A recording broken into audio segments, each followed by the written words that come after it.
Well, hello, everyone. We're off to a great start. Do you want to start it over? No, I think we should just roll with that. Chris Joseph. I think the stumble makes us look human. Chris Joseph, you're the devil. Welcome to Talking Threadheads. Where else would this happen? Welcome back. It's season 2. It's episode 16. Obviously, we're joined by Chris Joseph. I'm Nicole Snyder. Welcome back to our podcast. You may want to, if you don't typically tune into this one on YouTube, I'm going to recommend that everybody who's listening to the podcast hustle over to the YouTube version because this one comes with visuals, not just Chris and I and our guest smiling into our little Zoom cameras, but this one comes with some really cool images. So that's my heads up. As always, we like to mention that we are not affiliated with the Threadhead Cultural Foundation. They wouldn't have that intro I just gave, that's for sure. But we are big supporters and you should support them as well. Go to thcfnola.org to find out what they are up to. All right, Chris, have mercy on me. Introduce our guest. Before I introduce Jim, so this is our 26th episode, I think, right? Season 2. We did 9 the first season. This is number 16. So this is 25th. That's not the math. Yeah, I'm not very good at math these days. But we have 2 more. We have Jim today. We have 1 more that we're recording tomorrow, and then we're done with season 2. Yeah, we are. And we will resume these recordings sometime in May. To be determined. But if you haven't, for anyone who's listening to this, if you haven't checked out any of the other recordings, definitely please do. A lot of good stuff. So Jim Brock, who I've known. Back around to our guest. Sorry.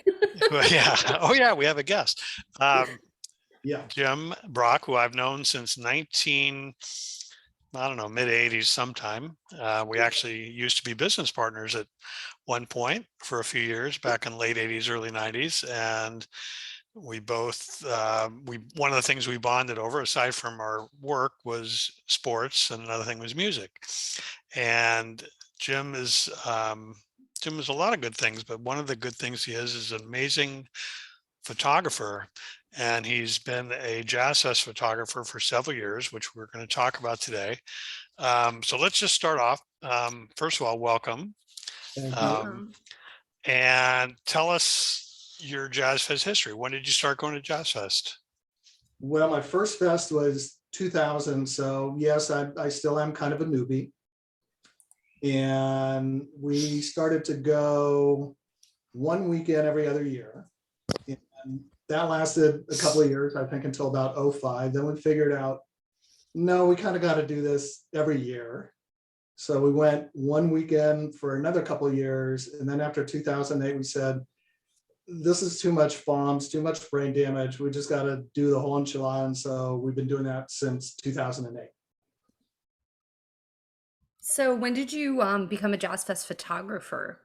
Well, in some ways, because Jazz Fest is a really photographer friendly event, which is kind of unusual given the caliber of artists that are there, the range of artists. They've allowed people who attend to bring in essentially professional gear and shoot from anywhere in the public part of the fairgrounds. And so I started shooting from the back of the rail pretty much, I think, since I started going. Yeah, but I've got some shots that I still love going back to at least 2005. And it was in 2008 through kind of a series of events that I started shooting for the Jazz and Heritage Foundation archive. And I believe you're going to have a guest from the archive in a future episode who will really be able to tell you about the incredible mission of what the archive has done, how important they are to preserving Jazz Fest history, and just how impressive it is in terms of all the content that is available going back generations, literally. And the archive has a volunteer photographer position where every year they would put out a call to interested photographers to submit and respond to that call, and then have their work judged by a jury. And I think the top 8 photographers, or maybe 10 photographers, depending if they needed some backups, would be selected to shoot one or both weekends. So that was my first experience getting in front of the rail. And I shot for the Foundation Archive for a good 10 years. But along the way, I developed some relationships of my own where I was able to submit more of a front door approach through press and media. And the way one goes about doing that is as soon as the Jazz Fest schedule goes live, there will be under the information, I think, a press tab you pull down, and you simply apply online, and you have to provide a source, good credible source for which you're providing that content for. And then that'll be evaluated by the folks at Festival Productions and determine whether or not they'll approve you and provide a photo pit credential for one or both weekends. And so I've been able to shoot at least one weekend for other online sources. I don't know, at least for about 8 or 9 years now, in addition to doing the work for the archive. So who will you be shooting for when you go to Jazz Fest in the next couple of weeks? This year, I'll be shooting for an online source called No Depression. Oh, nice. Yeah, I love that publication. They're great. I mean, they're great. They really are. They bill themselves, Chris, as the Journal of Roots Music.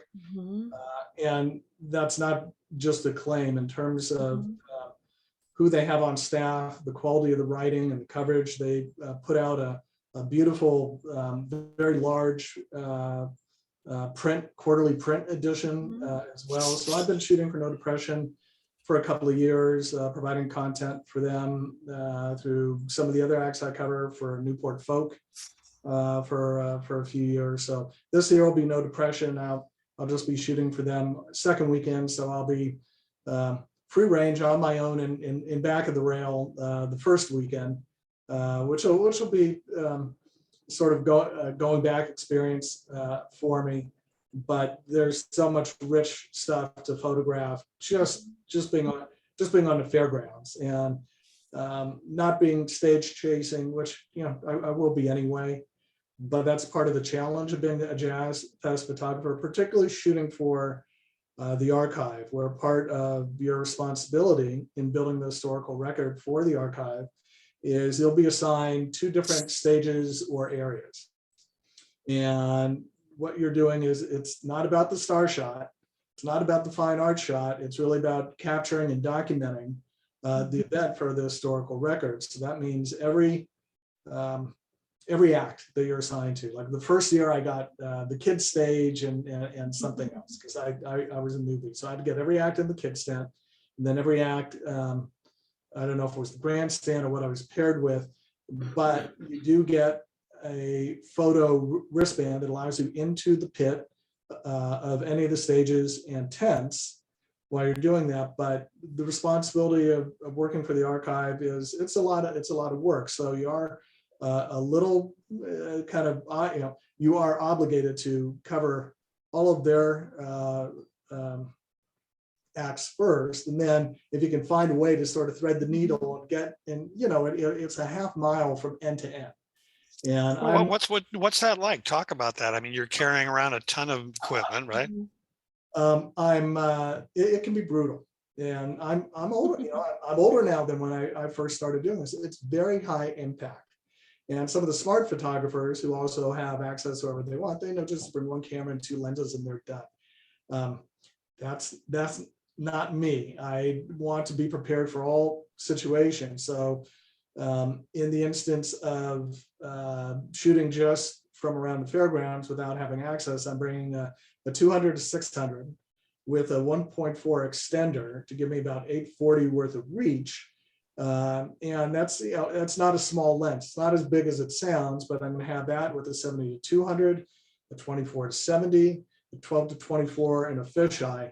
And those latter two are super important because trying to capture parades and stuff that, I mean, we all know what it's like to be around the fairgrounds. All of a sudden you were just swept up in a sea of feathers and color. You don't really have enough time to kind of think about what you're doing. So you want to have a really good, high quality, wide angle lens. And if you fire off a bunch of them, maybe one of them is going to hit and going to be kind of special.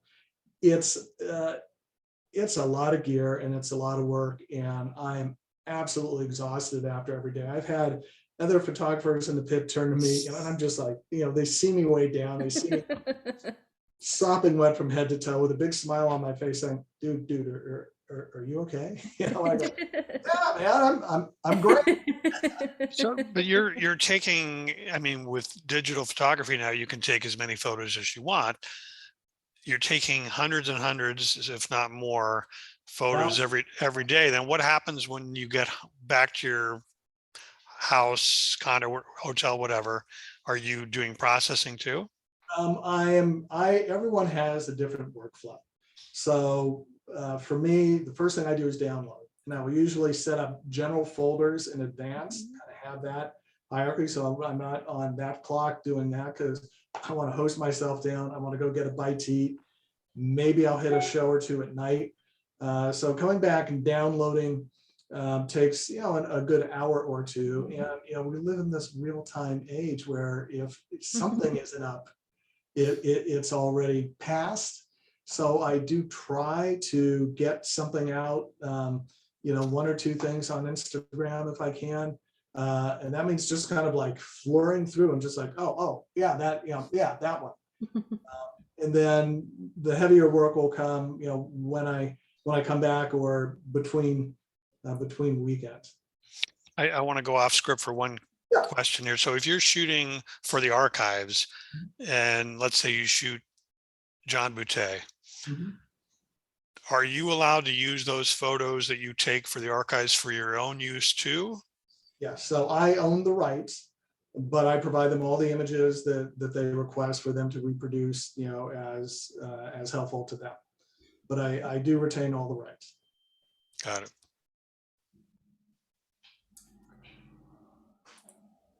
So what are some of the favorite Jazz Fest acts that you've seen as a fan and also as a photographer? That's kind of, there's definitely some overlap there, but I shoot Nicole what I love, and that's the beauty of Jazz Fest. There are photographers who are all about quantity. I lean quality and moment over quantity. I don't have to go out there and get everything, and I do want to be able to enjoy part of the Jazz Fest experience, but it is different because I am on task, and I have to remind myself when I have the ability. So for example, one thing, Chris, anyone who is credentialed in front of the pit or in the pit usually is a 3 and out for any big stage. Max have a very short list, often archive photographers, and a lot of photographers are not on those. For example, I think the Who will be like that this year. So you can't loiter around in the pit. You go in and you get your stuff. You be respectful of the other folks that are in there, and particularly the people behind you as well, who pay good money for their Grand Marshal passes. But if I'm in a jazz tent or the blues tent or Brass and Heritage or Lagniappe or Fado Do, I do have to remind myself, just, take some of I'm experiencing something really cool here. And it's okay to take a few minutes and just sort of, take that stuff in. So there's a long way, Nicole, responding to your question of, I shoot what I love. And so who have I shot is a photographer that I love, and who do I love seeing as a fan? So a couple of things that come to me over the years is both of Neil Young's sets, the one in 09 and the one a couple of years ago. The one in 09 was, and I'm a big Neil fan. The one in 09 was just one of those Jazz Fest, artist meets the place, meets the moment that is only going to happen at Jazz Fest. So Neil Young had the slot before the Nevilles on closing Sunday, and the sky was just swelling with dark clouds and moisture, and you could just tell any minute it was going to let loose. And towards the end of his set, he encored with A Day in the Life, the Beatles too. And towards the end of the day in the life, the way he got that last endless note is he started ripping the strings off of his 53 Les Paul. And I was able to get that. And as soon as that last note started to fade, the skies just opened up. It was just one of those things. So that's a particular memory. But then there are all those that are unexpected. Certainly the parades in Economy Hall are full of incredible visuals. If you're in the right place and right time, shooting jazz royalty, of which there's been so much, is particularly special to me. One memory that comes to mind is McCoy Tyner in his last appearance there, and I think I want to say maybe 11, and he was playing a tribute to John Coltrane.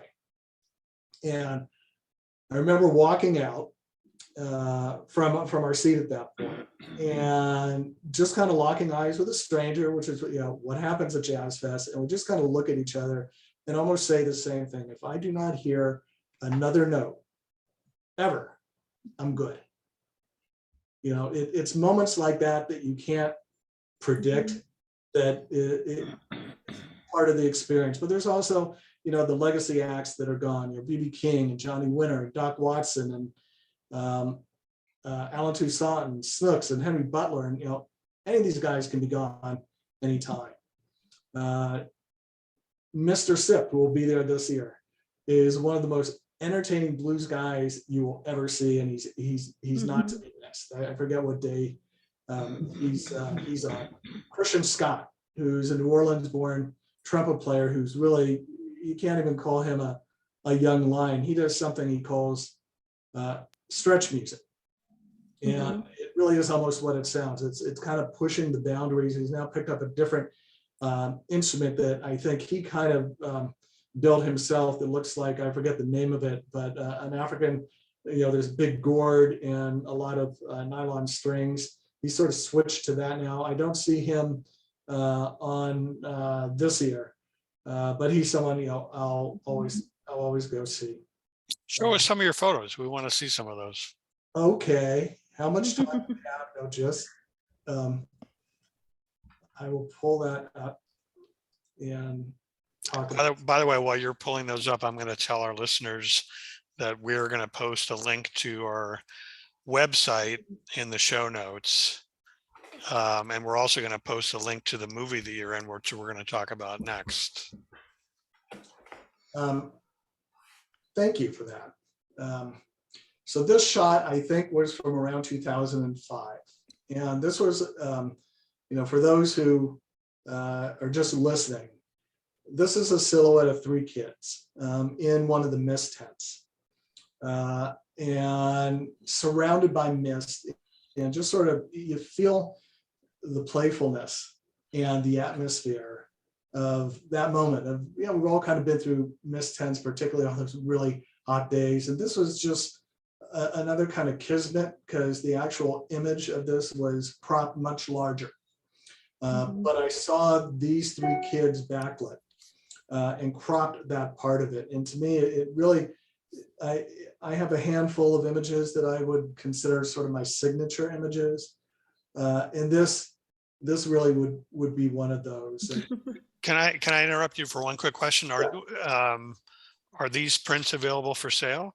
Oh yeah, absolutely. Anyone can contact me at jim@eyeonthemusic, or go to my website at eyeonthemusic.com, like your eye on the music, and drop me a contact. And what I have on the website, I also believe in kind of a less is more philosophy. So it's really sort of the best of, but if there's a particular artist or stage or year that someone has an interest in, just drop me a note and let me know, and we can communicate offline. I'm sure I can find something that someone would be interested in. So thank you for the plug, Chris. The last thing I'll say about this is something that Rachel Lyons, who runs the archive, says very early on as an introduction to anyone who's shooting for the archive. And this wasn't shot for the archive, but kind of embodies, I think, part of their mission is, look around you, look behind you, look, don't just look through the camera. And for me, this is one of those that really only kind of happens here. And if you know Jazz Fest like we all do, you kind of get that hopefully by looking at this image.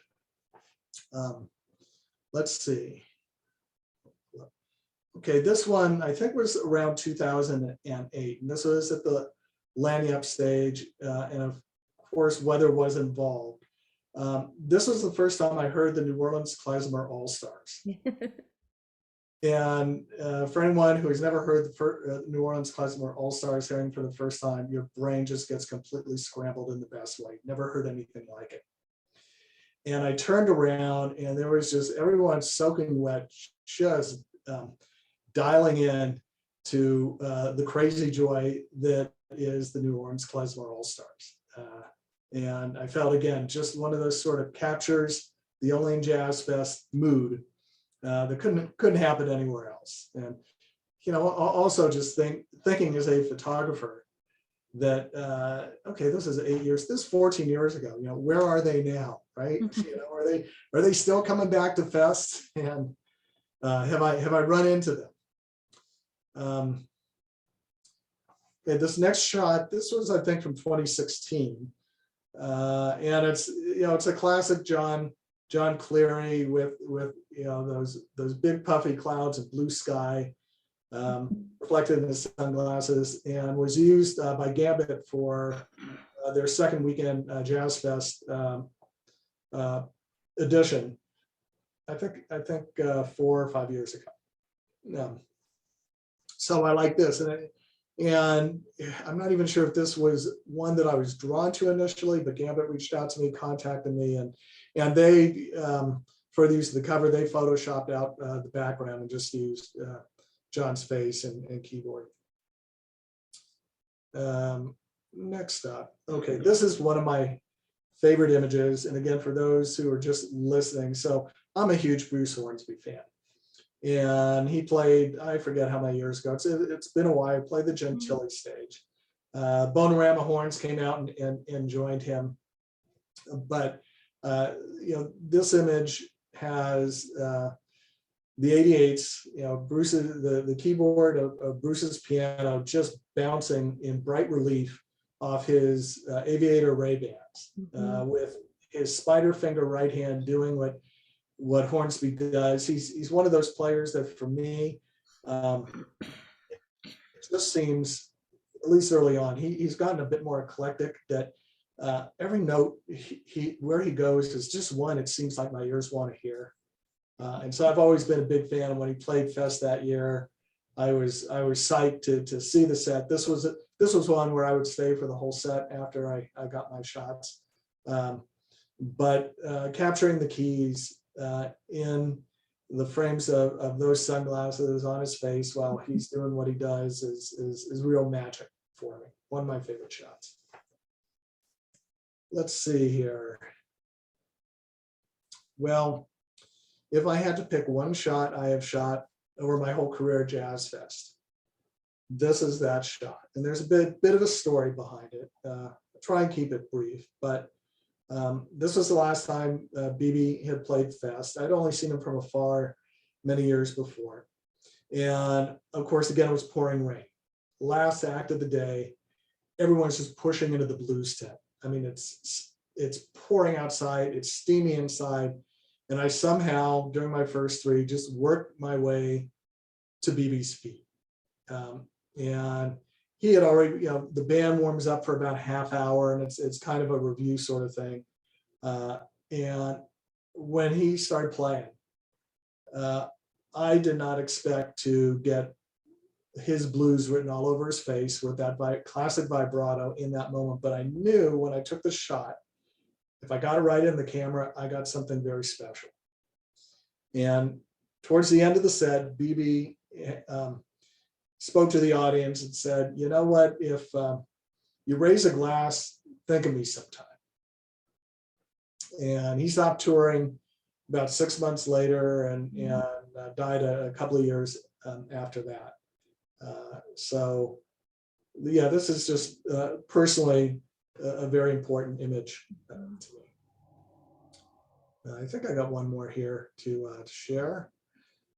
So this is Layla McCalla, and she's playing First Friday, so Friday of next week, not to be missed. And her and Rhianna Giddens are two, Americana artists who are just so moving and deeply beautiful in their work. This was a shot at the Lagniappe stage. This is one you don't really know whether or not it's Jazz Fest, but there's a connection. There's a moment. There's Layla just staring right into the lens, sweat on her face, right in a mid bow, where I just sort of feel looking into this. I'm looking right into her and right into that moment. Can I ask you a question about this photo? And I will mention before that Layla McCalla is one of my favorites, and I definitely highly recommend seeing her next week. She's got a new album coming out too. Has she seen this photo? I think she has. It's and, great. Or if she hasn't seen this one, she's seen another one. I know I had some back and forth with her, but yeah, very, very fond of this photo, and I just think really speaks of her. If I, as a photographer, if I can capture just anything that I'm kind of feeling from a particular stage moment and translate that, what people go to my website, and I think that was the last one. So let me stop the share. While you're doing that, those are great. I think that it's worth noting that we could probably change the name of the podcast from Talking Threadheads to the Layla McCalla Fan Club, because I think every single episode, at least in the last 2 months or whatever, without any prompting, our guest or one of us has mentioned Layla McCalla. So hopefully Layla gets word that we're big fans. Yeah, I bet she does.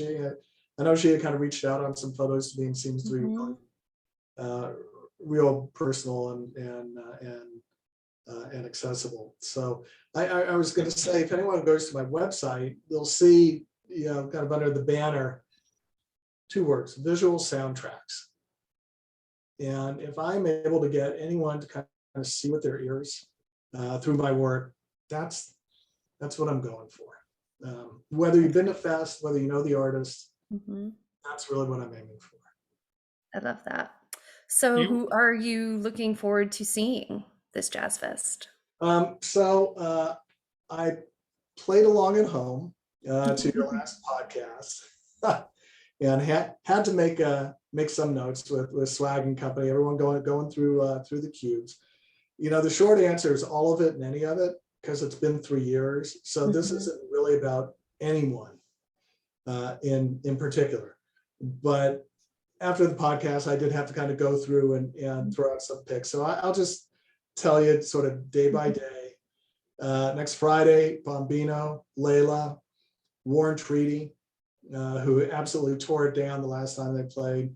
Saturday, Bonorama. We're asking me about acts that I just love to shoot. I've gotten to know Craig a bit, and Bonorama, it was just Anders and Bonorama were sort of those early Jazz Fest mind-blowing moments. Anders, the very first fest we were at, which was 2000, where I didn't learn quite yet, you don't just sort of camp out at the stage with everyone you want to see, which we did for Lyle Lovett and John Hyatt, but this guy Anders Osborne came on about 1 o'clock and completely cracked my head open and has ever since. So I'm a huge Anders fan. But Bonorama, nobody has really lived until they've heard 3 trombones channel Black Sabbath, the Allman Brothers, and Zeppelin. There's nothing like it. So got to get me some Bonorama there on Saturday. The Cookers, which is one of the great living jazz ensembles. Before the Cookers is Trumpet Mafia. I don't even really know who's in it, but it's just like it sounds. You got eight trumpets on stage, all going at it. Asleep at the Wheel could be a kick. I'll probably dial in on the Who from afar. and then make my way over to Jason Isbell, who I know we all have a soft spot for. Sunday, the Ellis Marcellus tribute, Daniel Lenoir with Brian Blade. Brian Blade is one of the most joyful drummers to listen to and to shoot. You hear as much from his spaces as you do from his strikes. Anders and via Voice of the Wetlands All-Stars on the same day, which is kind of odd. So that's double dipping right there. Zachary Richard, I love. I kind of got turned on him some years back. Then Friday, the Dave Bartholomew tribute with Elvis, Billy Strings, who's getting a lot of attention right now. Mr. Sip, do not miss him in the blues tent. The Rumble, which is sort of the Chawa offshoot. Jonathan Long, of course. These are all just, you can't see them anywhere else. Antonio Sanchez is closing in the jazz tent. Amazing jazz drummer. He scored the Birdman soundtrack, which was all drummer Pat Metheny for quite some time. Then Saturday next weekend, got to see Elvis. Stanton Moore doing jazz. The Art and Charles Neville tribute. The Midnight Disturbers. You're not going to hear that anywhere else, and particularly Kevin O'Day being gone. I think that's going to be a particularly meaningful set from them. Faux Filet. I was kind of disappointed in the sleeper picks with the last podcast. No one called out Faux Filet. They're great. And the Newport All-Stars in the jazz tent. So you see, I do sort of lean a bit jazzy. Saturday, I got Ricky Lee. I read her book. I don't know if you have. It's a great read. The Revivalists always are entertaining, just a blast to shoot. Stevie Nicks, just because Stevie Nicks, Shovels and Rope, who I've become a huge fan of. They're playing Lanyap, I think, second to closing act. David Sanborn, people may kind of poo-poo him. Last time he played there, he played completely straight ahead, and that's something not to be missed. And then the closing Sunday, the Dr. John tribute is going to be special. Honey Island, I always got to get me some Honey Island. Ricky Skaggs, one of the great, if not the greatest, mandolin player. Apologies, Sam Bush in bluegrass today. Nora Jones, and then of course Shorty closing. So I gave it a little thought, Nicole. So yeah. So we have one more question for you. No, hold on. I went out of turn. Oh. I forgot to ask. We forgot to ask about the documentary. I apologize. That's all right. Yeah. That's what we're going to ask about. You were a featured photographer in a movie that just was released. Tell us about that. I am. So the movie is called A Year in the Pit, and it featured 45 different photographers, 16 venues, events, and festivals, and all captured on one iPhone. And right now, even though it will make the rounds for more festivals this year and hopefully find a more permanent platform, it can be viewed for free on Vimeo. And it's something for anyone who just appreciates music photography. It really is a must-see, because the filmmaker John Woody and the producer Bob Adamek, who I met in the pit at Jazz Fest, just did a remarkable job with what footage they had. And they completed the footage and interviews right before lockdown, giving you sort of a pit's eye view and sort of understanding really what goes into all those images, that even though we live in such a highly videoed age, these digitized still images of really what it takes. And hopefully just through this, I've given folks a little bit of a sense of, it isn't just like, oh yeah, we got a photo pass, we're out there just having a blast. It is hard, challenging, and ultimately satisfying work. And Year in the Pit really captures that. My segment was not live footage, but the filmmakers came out to Los Angeles and shot an interview with me in Mr. Music Head Gallery, which is one of the only galleries in Los Angeles dedicated solely to music photography, but has also been the home to one of the most remarkable jazz series that is now getting big legs and really branching out. It's a record label. It puts on concerts. It will have books out called, if you just go to justjazz.tv, you can find out more about that. But it was an interesting tonal turn in the film. And while I was able to have some of my Jazz Fest work in there, it really gave me a chance to also talk about sort of the connection between jazz and other venues and the through line to what we all sort of experience at Jazz Fest, which for those of us who have been there and know, is not just a jazz festival, but so much more. I should also plug for anyone who's in New Orleans, I have a nice collection hanging in Mid-City at a wonderful bar and restaurant called Revel on Carrollton. If you know where Bricado's is for your favorite ice cream, and one's the Flying Burrito, it's right across the street. And I did a display, I think about 10 or 12 very nice large prints that are in their main space, which everyone wants to see more of my work. Those are also, of course, for sale, but a good place. There is a difference between experiencing images on your screen, and particularly on a screen that's this big, which is what 90% of us do, and there's still a place for the printed image, and to experience the printed image in a tactile way that's you just can't get anywhere else. So I do all my own custom printing up to a certain size, and it's a labor of real love, but it's ultimately very satisfying. So again, if someone looks at that and hears something with their eyes or sees something with their ears, then I guess I'm doing what I'm meant to do. So here's your bonus question, and you only get to pick one. No. One. What favorite Jazz Fest food? I'm not going to pick one, but I will put one. Thank you, Steve Hockman. As much as I've been trying to eat plant-based and pesca diet for the past couple of years, there's one thing at Fest that now throws that out of the window, and it's the yakiniku po' boy.